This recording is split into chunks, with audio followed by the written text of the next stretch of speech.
Yo, what's up everyone? I'm Woodrow and I'm here with Joel Tyrrell of Hands Like Houses, and this is Yoga for Musicians by Musicians. And we're going to talk about how Joel got into yoga, his experience, how it helps him on tour as a musician, and then also he's going to show us how to get superhuman with a special breathing technique. So, hope you enjoy.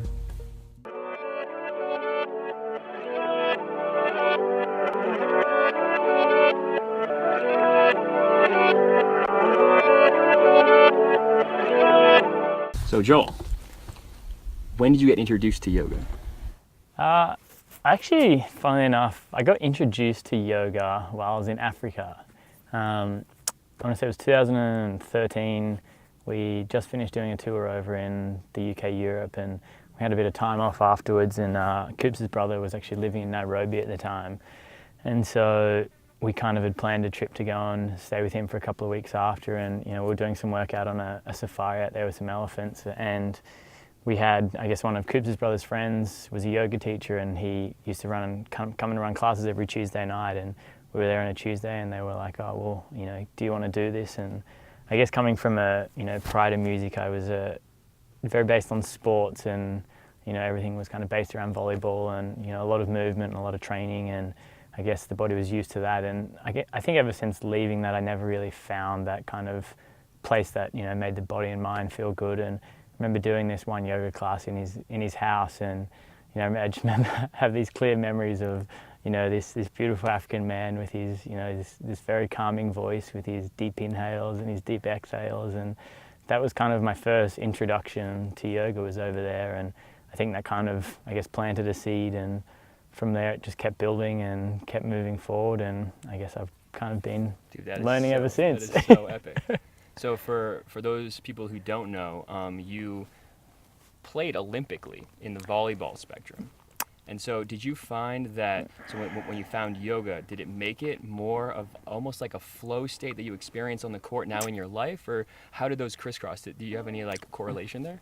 Absolutely, and I guess when I played volleyball, obviously, I was very much in love with playing the game, and the kind of very intense and the very kind of thrilling parts of playing high level sport. But a lot of the points to get there was training the body and moving the body to get to a point where you're very fit and you're very stable to compete. And I think when I stopped playing volleyball and started touring and playing a lot of music, I did find myself finding some weird situations where the body wasn't in a good place, and I guess it translated directly to just being confused sometimes, and not not having a lot of energy, and not just not feeling as alive as I used to be when I was doing these things. So when I did start finding yoga, and I guess especially through just controlled breathing and just movement of the body, it was kind of a wake-up call, and it felt like I'd found something that kind of made sense as a whole in what I'm doing now, and I guess to keep the body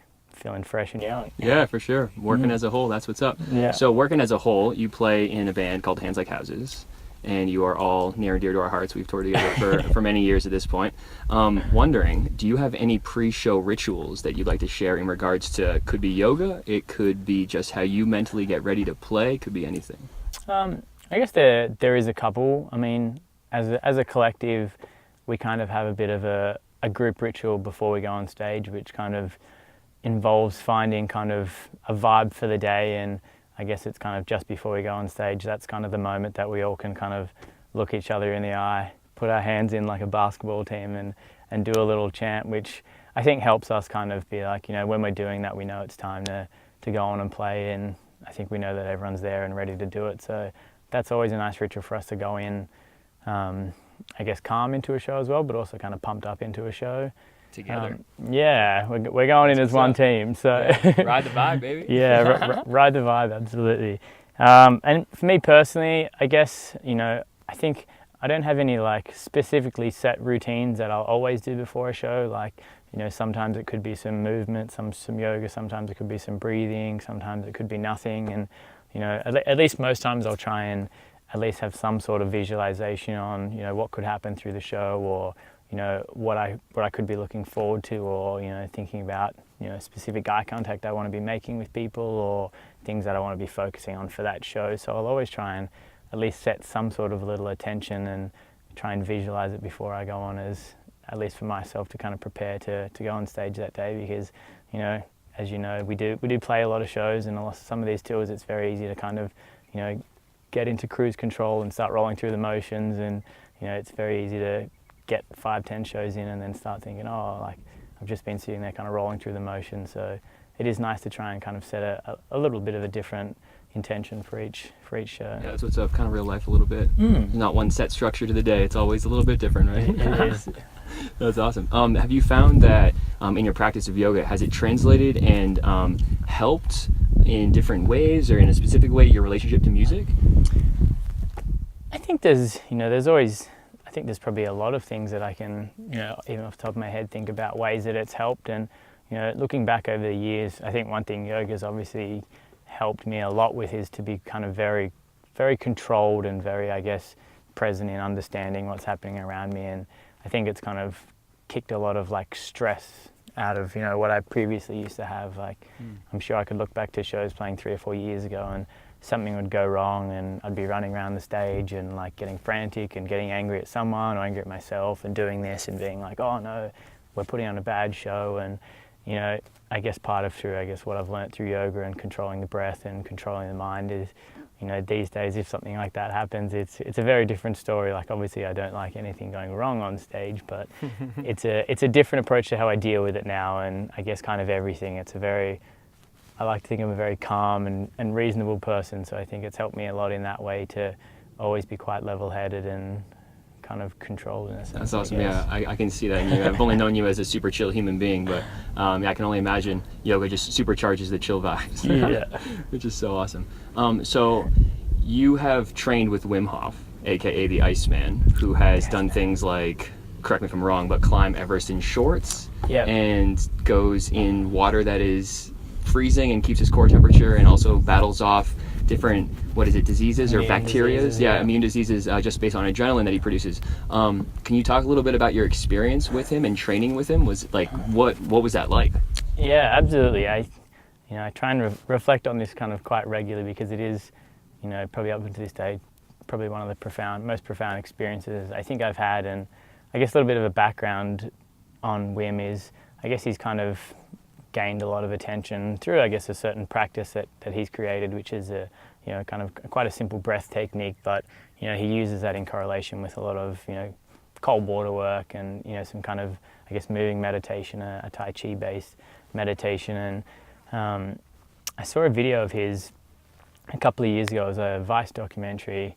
I guess it's the people from Vice, obviously, as everyone is, I think, is quite skeptical of, you know, what his claims were and what he was saying could happen. So they went and met up with him and kind of sat down, and he was pretty much like, well, you know, I'll teach you the techniques. If you give me, you know, 4 or 5 days, I'll teach you how to do this and kind of my ways, and then you can kind of make your own judgments from there. And I guess I was quite intrigued by, you know, what was happening, because at that time I was getting a lot into, you know, different yoga and different breathing and meditation, and kind of how to understand the body more and utilize the body to, I guess, its highest potential. And through that, I'd kind of, you know, I'd tried looking into the practice, but I still kind of didn't really get an understanding of what was happening. And, you know, one day I was at home and I saw this thing pop up, and, you know, as it is these days, the internet always knows what you're thinking before you know what you're thinking. And a thing popped up with Wim Hof coming to Australia, and I think it was maybe the second time he'd been to Australia, and he was running like a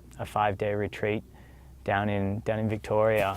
So as soon as I saw this advertisement, I called up the number that was on this form, and this guy picked up, and I asked him, you know, if there was any spaces left or what the deal was, and he was like, yeah, we have one more space left. So, you know, it happened to fall in a time that I wasn't on tour, so at the time I was like, look, I'd love to come. And I guess a few months later I found myself there, and the practice is, you know, still to this day is a pretty mind-blowing thing for me to try and understand. And the basic principle, and I think I kind of look at everything kind of in this way, is, you know, regardless of how much of an understanding you have of the physiology or the science, I think everything is always down to how you feel and how something takes you in. Like, you know, you can read this saying this is going to change your life, or this person's done this that changed your life, but the reality is everyone's going to be slightly different and digest or understand things and feel things differently. So I think everything people always have to understand that they're, I guess, the most powerful person to understand any of this information, and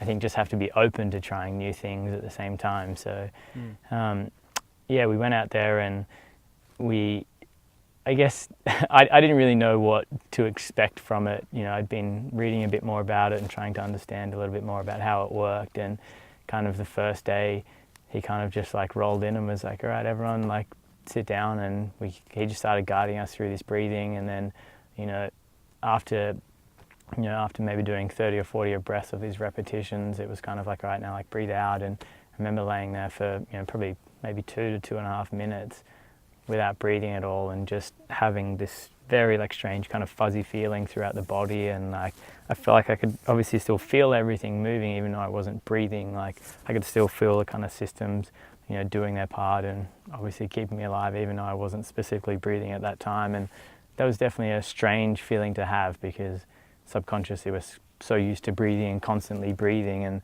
I guess one of the parts that he will talk about is, I guess, how we've evolved is it's a very, we're very shallow breathers on a daily basis. It's not like a thing that we will consciously be thinking about 24/7 is breathing. So we kind of develop quite a shallow breathing pattern. And what he's saying is that by doing this, we're kind of not giving our cells and our organs and the muscles of our body enough oxygen to function at their kind of optimal capacity. So, through this technique, it's giving the body a lot of oxygen, which ends up kind of, supercharging the body and giving you kind of a lot more energy than you normally would have, and a lot more control and like stability over the body. So we would go through these breathing practices, we would go through some meditations, and then we started on the ice baths as well. And I guess putting it down to the basic idea, if you told anyone to go and hop in an ice bath, no one's going to be terribly stoked about it. No one's going to want to go and jump in, because it's an uncomfortable place. And I think that's part of, how important it is, it's overcoming this kind of idea of getting outside of the comfort zone and saying, well, if I'm getting in cold water, I'm going to start shivering, I'm going to be, my systems are going to start shutting down, which is an uncomfortable thing, which is why, you start looking for an escape, which creates a lot of panic. So, the way that we kind of, he taught us to start dealing with this is, to very much like confront it. And, if you can go into the ice bath, and rather than starting to, shiver and shake, if you go in and, keep a very steady breath and, use your mind to kind of, put heat in areas that you think needed, or start controlling the things rather than, trying to run away or escape from it. Because, the reality is you always have you can always sit there and run away, but you're not going to learn as much, and it's not going to be as beneficial if you sit there and kind of just cop out each time and remove yourself from the uncomfortable situation. And I guess that could be anything in life, whether you're uncomfortable talking to someone, or uncomfortable here, or uncomfortable eating this, or doing that, or trying that. I think it's, there's a lot to be said about pushing the kind of limits of what you're used to doing and what you're comfortable doing. So, when we started doing these ice baths, the first day we had to do 2 minutes in there, and I think we had like 150 bags of ice in a, like a 12-man blow-up pool. So it was definitely pretty cold, but I remember getting in there the first day and kind of sitting there, and, there was maybe another 10 or 11 people in there with me, and I got in there and, started focusing on the breath and kind of going inside and like understanding what was going on. And even though like I know it was very cold, I found it like kind of easy to try and not warm the body up, but be comfortable in there and like just confront it, because I knew I wasn't going to run anywhere, or there wasn't anywhere for me to escape. So it was just kind of about confronting it. So the ice is it's the same thing even with a cold shower. Like, introducing yourself to cold showers is something that's going to be hard for a lot of people. But even by finishing a shower with 15 to 30 seconds of cold water, and just trying not to completely shiver and completely lose control of these systems of the body, and it's going to be beneficial for for growing mentally, making yourself stronger. And don't know what else I was going to say. No, you're good. You're good. That's amazing. That's so amazing. I get the concept of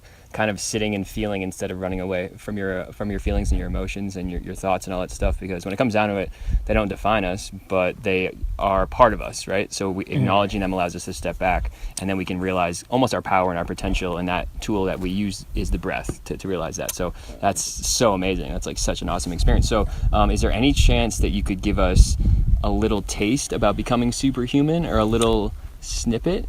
I mean, absolutely. I think probably the easiest one to learn from now is it's kind of one of the shorter forms, I guess, of the breathing, but I guess they use it as it was called the kind of brown fat activation kind of technique, is to say that, you know, if you are, say, very cold in a situation, this is a quick kind of 10 breaths that you can use to try and regain control of the body, and kind of, I don't know exactly scientifically and physiologically how it's broken down, but absolutely look down how the brown fats are released and how everything's worked. But you know, the basis of the technique is you're taking in a very big breath, and then you're releasing. So you're not trying to force any breath out. You're just taking in a big breath and then letting go, taking in a big breath, letting go, taking in a big breath, letting go.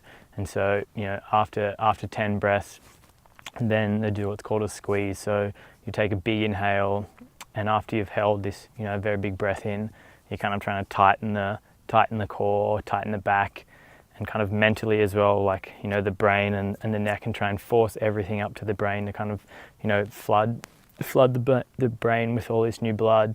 And then by holding that for 5 to 10 seconds, you know, it's not very cold out here at the moment because we're in Joshua Tree, but by doing this, you can, you know, even by doing these 10 quick breaths, which we can do now, you kind of get, like, once you're doing the squeeze, you kind of start feeling like, you know, obviously you start to feel how powerful it can be, because if you squeeze too hard or if you force it too hard, you can definitely get a bit lightheaded in doing it. So it's obviously about listening to the body and understanding what it needs. So let's do it. We can do it, right? So what do I got to do? Just sit? So sitting here is fine, and it's up to you if you want to breathe in through your nostrils or your mouth. It's going to be the same either way, but here we go. So big breath in, out.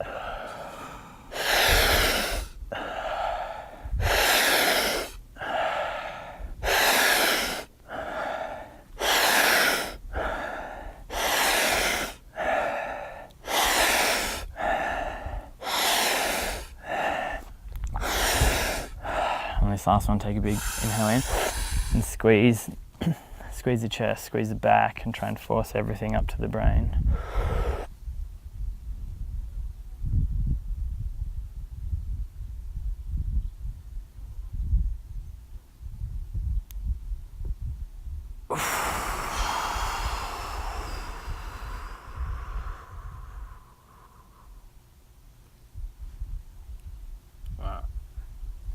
That's a quickie for you, huh? That's a quick little one. Yeah. Yoga on the go.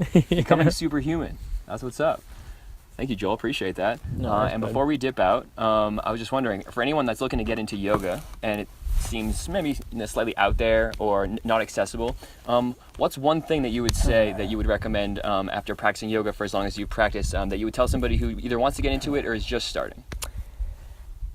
I think the way that I look at it these days is probably my first thing to say to people would to say, I think, lose the label. Like, don't call it yoga, don't call it this. And, you know, the way I would try to explain it is, you know, I guess what I associate with yoga and how I understand yoga is you know, at the basic principle of it is, I guess, putting an awareness to your breath.